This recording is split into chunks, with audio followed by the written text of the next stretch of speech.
That's it. Yeah, y'all see it. 2 times spicy.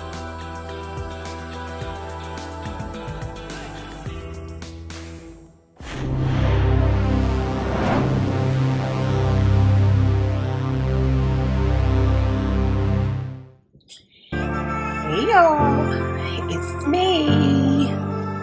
Alright y'all, so what I am doing this morning is, it's a little vlog. I hope it don't be too boring for y'all, but I am vlogging my first day back to work after 6 months, and I'm just gonna be saying, you know, like how I'm feeling, and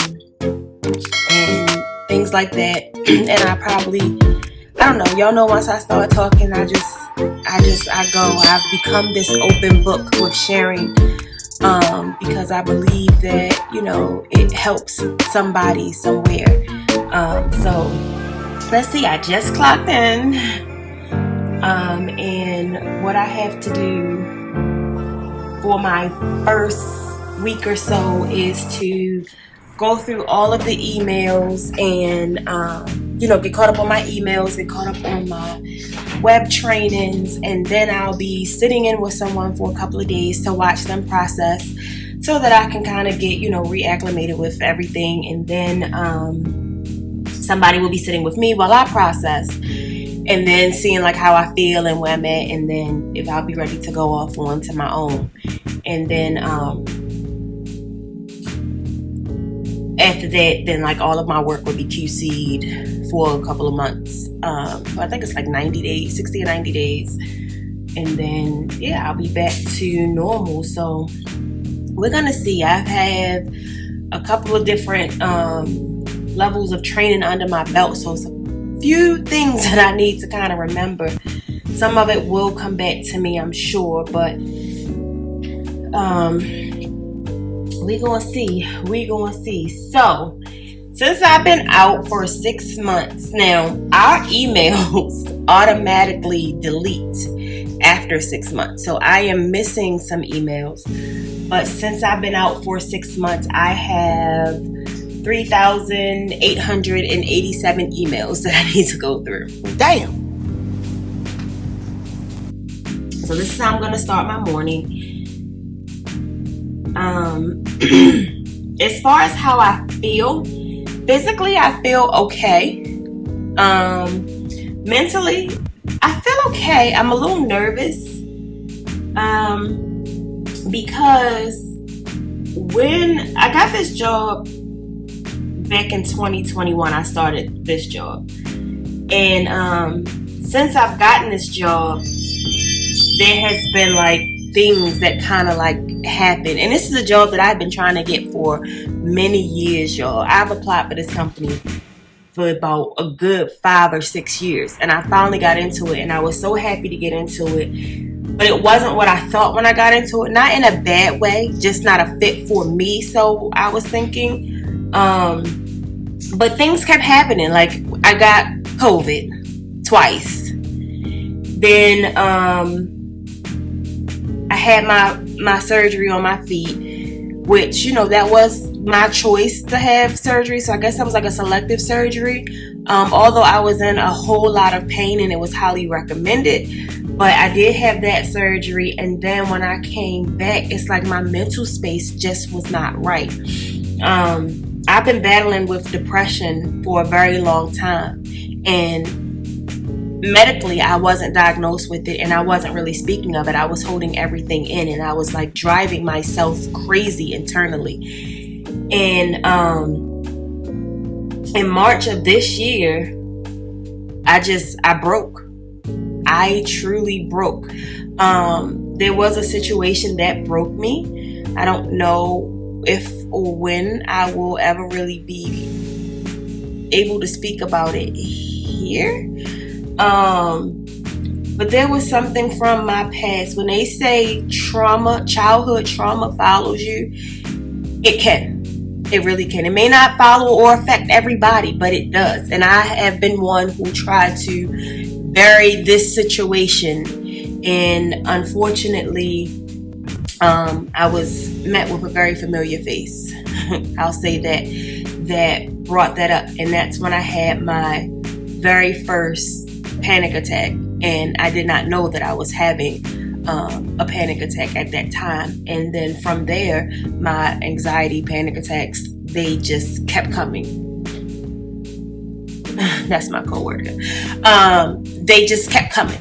They kept coming. And then like everything that would affect me normally, it affected me, but it affected me deeper than what, like, I don't really know how to say it, because there's some things that happened that I know would have impacted my life, but I just took it extremely hard. Like my cousin's ex-husband passed away, and he has been around for years. He's the father of her 3 children, and I mean, he's been around since teenage years. And I broke down and cried about him passing, and it was, I was thinking of my cousins, because my little cousins were just a little bit older than I was when I lost my father. So I thought about that situation. And then my sister, I found out that she had cancer, and I haven't talked to my sister for years. So that just like really hit me in a different way, a way that I did not expect it to hit me, honestly. I just started thinking and wondering what my father thought. Because of her choices, I'll say that, I decided to love from a distance, and I am quick to do that. I'm not a drama person. So when I found out that she was sick and she was passing away, I was met with, I want to go see her, but I don't know what to do. And that just went a whole different way. And then when she passed, her and I, when we were close, we used to always say, Daddy's gonna call me first. She's the first girl, I'm the last girl. And I was a huge daddy's girl. And after my father passed away, like I said, she's years older than me. My father was 17 years older than my mom. So all of my siblings are years older than me. But we were close for a period of time, and we used to always go back and forth. Daddy's gonna call me to heaven before he calls you to heaven. I bet you I get to see Daddy before you did. And I kind of just felt like disappointed in a way. I don't know. Don't judge me, y'all. I was just like, Dang, Daddy, you promised me you would never leave me. Then you left me.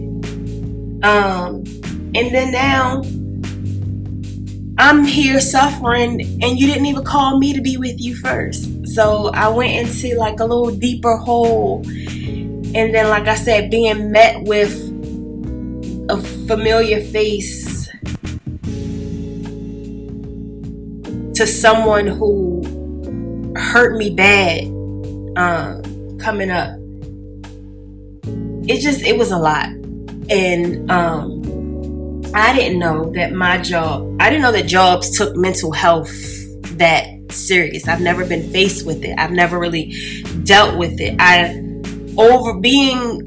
Over the last couple of years and meeting new people, and people just, I don't know why, people come to me, they talk to me, I'm there to listen. I started realizing just how important mental health is.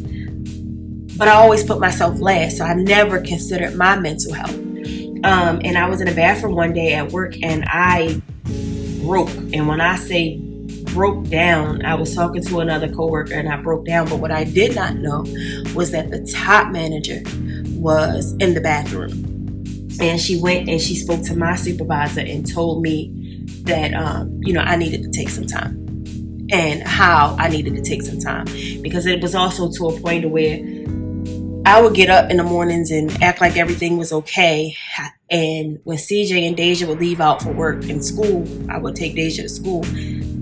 I would come back in the house and I would get in the bed. Like, I couldn't, there was things I couldn't do. Like, I was calling out of work. I didn't want to be bothered. I didn't want nobody to see me. I wasn't going to Walmart. I just didn't. And I never wanted CJ or Deja to see me like that, so I used my time in the shower to cry.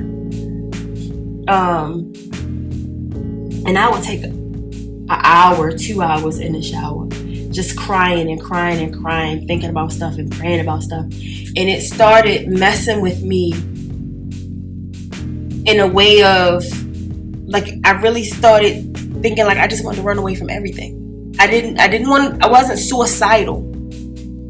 I was not suicidal. Never had a thought of hurting myself or anyone else. But the thought of being taken away from here did not bother me. I'll say that. It was even when I had my shoulder surgery.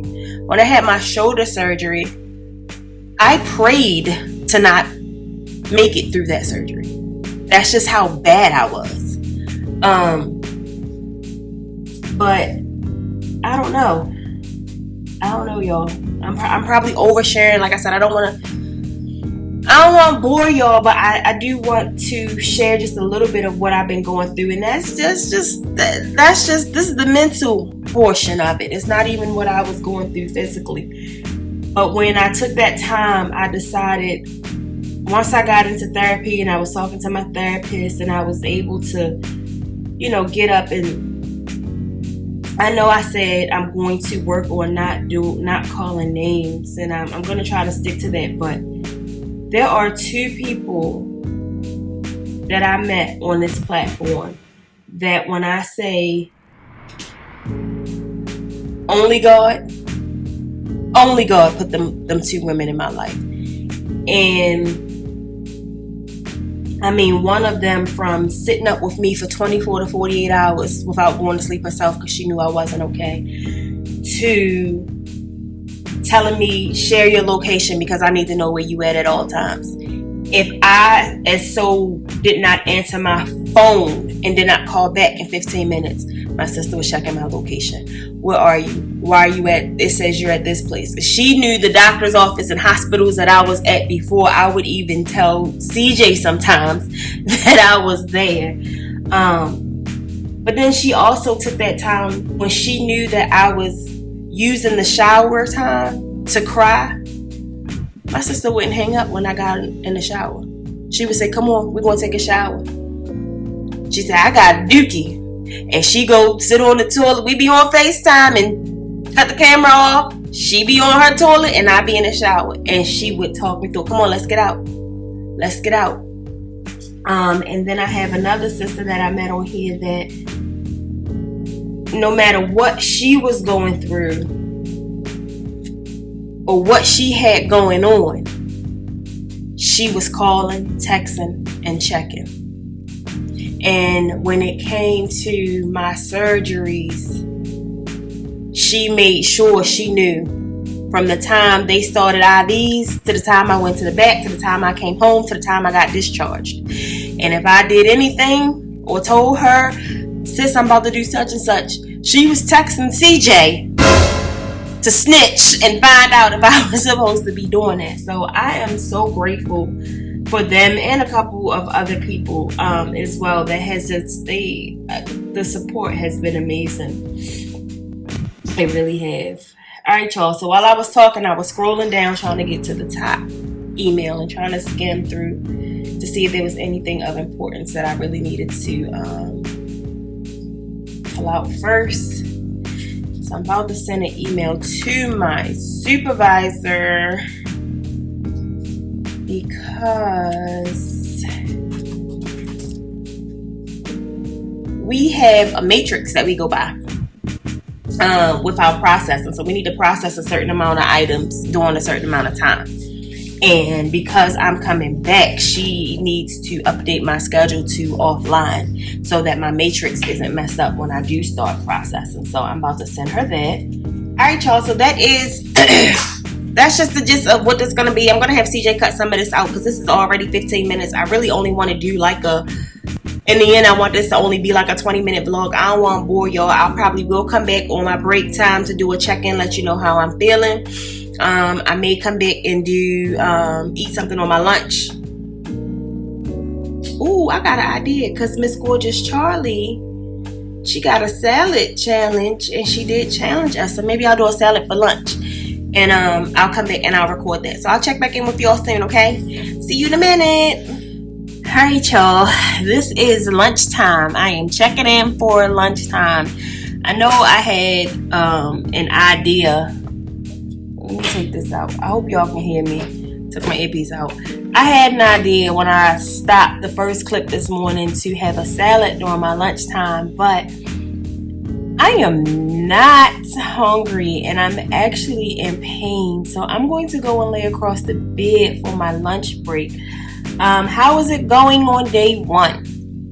So it's been really smooth. I just been reading my emails, doing some web trainings, and was updating my notes because I had created like a little cheat for myself.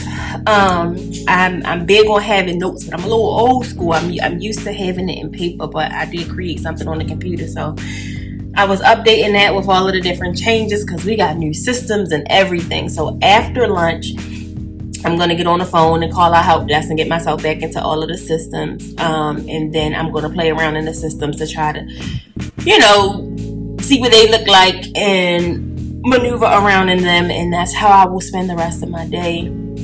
I also want to go back and there are items where I have like the links to. Because what I used to do is, because all of our work is not QC once we're out of training and stuff. So I used to keep the links and go back and make sure that there was no issues, like the clients didn't call in with any issues or anything, just to make sure that I processed it correctly. And that's just like how I train and learn from my mistakes as well. But that's been okay. As far as physical, so you all know the last surgery I had was a hysterectomy. It was a full hysterectomy. So sitting in this chair has been really rough. Just sitting here for 4 hours has been rough so far. I did have one 15-minute break, so I got up and I moved around during that time. I did have to stand a couple times. I did have to end up sitting on a pillow for a little bit, but there's a lot of pressure pushing down. So I'm gonna put my stomach binder on for the rest of the day to see if that helps. That just clicked in for me to try to do that, so I'm gonna try to do that. And then I don't know, y'all, I feel like this is about to be boring and it's not gonna be worth putting out. Number one, I feel like I got a little too personal in the first clip, and number two, I feel like this is not entertaining at all. I don't know. I don't even think it's informative. Maybe it is. Maybe if someone may have to have a hysterectomy. My hysterectomy was on August the 14th, so I am 3 weeks post-op. The doctor said, and it was laparoscopic, so the doctor said that, he has people that has gone back to work after 2 days that work from home, and they were okay.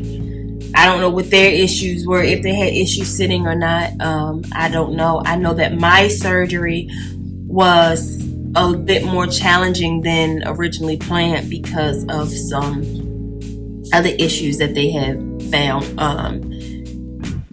So here I go again. I just be talking. I don't know if this is too much. It's not gonna come out. It's not gonna come out. I don't know. I'll let CJ decide.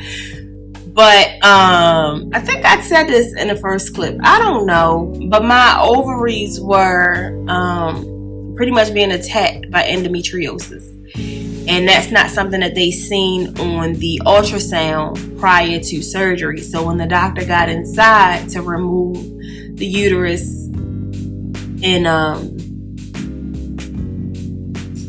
look at the system to look at my ovaries and take my ovaries or whatever, he also found the endometriosis, and that's where, and plus the size and placement of the fibroids, and I believe he said one of the cysts, is what made the surgery be a little bit more complicated than expected.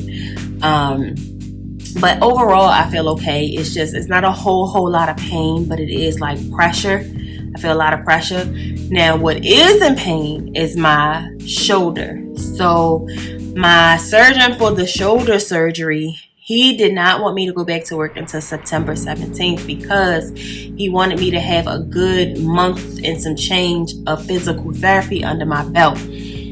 However, the hysterectomy was unplanned. Like, again, I went to the hospital for constipation and found out that I had to have a hysterectomy. So I went to therapy for 2 weeks, and then I had to pause my therapy because now I need clearance from the hysterectomy before I can go back to therapy, because there is a weight restriction on the hysterectomy as well. And since August 31st, I have graduated to where I can lift up to 10 pounds with this arm, but I can't do anything until my post-op appointment with my hysterectomy with the GYN. So I gotta wait before I can get back into therapy. So I don't know if that has something to do with it, but like the clicking and the typing, all of this is sore. So tonight I will be taking some pain medicine and hopefully get me some sleep. And I'm a little bit sleepy because last night, like I said, the anxiety got the best of me. So that's what it's like so far. I can't wait to get off. I kind of want a fried piece of fish with some B-Love sauce, some fried plantains. Yeah, that's what I want. I think that's what I want. Or do I want a piece of chicken dipped in some B-Love sauce? I don't know. But I'm definitely going to do a salad one day this week for the amazing and beautiful, gorgeous Charlie, because she did challenge us to that. And CJ probably want to do that too because he likes the salad. He likes salads as well. So we'll probably do that together. But that is my update so far. I'm going to try to do something to try to make this a little bit, I don't know, y'all. I'm going to try to do something. Hopefully it's not too boring. I don't know, but we'll see. I'm going to lay down for my lunch break. See y'all later. Hey y'all, I am back with another clip on how my day is going. So I'm actually ending this a little early before my work day is over. I still have about an hour and 20 minutes left in my work day. But I'm gonna go ahead and close this out because soon Stink will be home from school and CJ will be home from work. And quite honestly, I am in so much pain. I'm going to take my medicine when I clock out, eat a little bit of dinner, and I'm going to turn it in for the night. Yeah, it was a rough first day. I didn't expect it to be that rough. Not work-wise. The work was pretty good because, like I said, I'm only going through emails and stuff. But to have to sit in this seat for an 8-hour day with 2 15-minute breaks and a 45-minute lunch, yeah, I got a lot of pressure and a lot of pain in the area where you sit. So, yeah, and then my arm is also on fire as well. So I'm definitely going to get off of here and take care of myself after work. I'm not going back into the habit of ignoring my pain and doing everything else before I took care of me. I'm going to make sure that I am good, because if I'm not good, I can't make sure that my family, my loved ones, or anybody else is good. So, yeah. So I hope that y'all enjoy this vlog. If it makes it to you, if we do put it out, I seriously hope that it is not boring.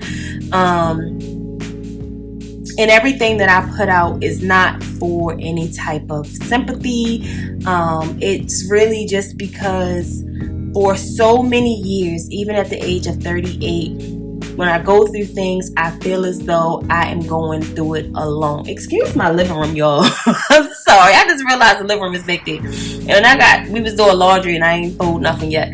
But at the age of 38, from childhood up until this time, I feel like I had nobody to talk to. And I felt like the things that I was going through them alone.